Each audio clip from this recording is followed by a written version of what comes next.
નમસ્કાર મિત્રો, વિડીયોમાં તમારું સ્વાગત છે। ચા આપણા દિવસની શરૂઆતનો એક મૂલ્યવાન ભાગ છે, પરંતુ જો તેને યોગ્ય માત્રામાં લેવામાં ન આવે તો તે આપણા સ્વાસ્થ્ય માટે હાનિકારક બની શકે છે। જી હા મિત્રો, અત્યારે હાલ મોટા સમાચાર સામે આવી રહ્યા છે।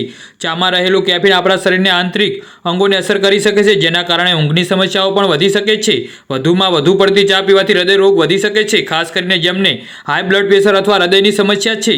ચામાં મૂળ વધારવાના ગુણ પણ હોય છે, પરંતુ જો તે વધુ પ્રમાણમાં પીવામાં આવે તો તેને તણાવ વધારી શકે છે।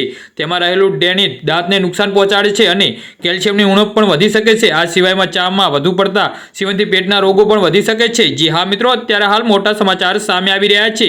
તો મિત્રો, સમાચારમાં વધુ વિગતવાર વાત કરીએ તો વધુમાં ચામાં દૂધ અને ખાંડ કેલરી વધારી શકે છે। જો તે વધુ પ્રમાણમાં લેવામાં આવે તો વજન વધવાનું જોખમ રહેલું છે, જેથી તમારું સ્વાસ્થ્ય તમને પરવાનગી આપે તેટલી જ ચા પીવો। જી હા મિત્રો, તો આના વિશે તમારું શું કેવું છે તો નીચે મારી કોમેન્ટ બોક્સમાં જરૂરથી જણાવો અને મારી YouTube ચેનલને સબસ્ક્રાઇબ કરવાનું ના ભૂલતા। મિત્રો, વિડીયો પૂરો જોવા બદલ તમારો ખૂબ ખૂબ આભાર।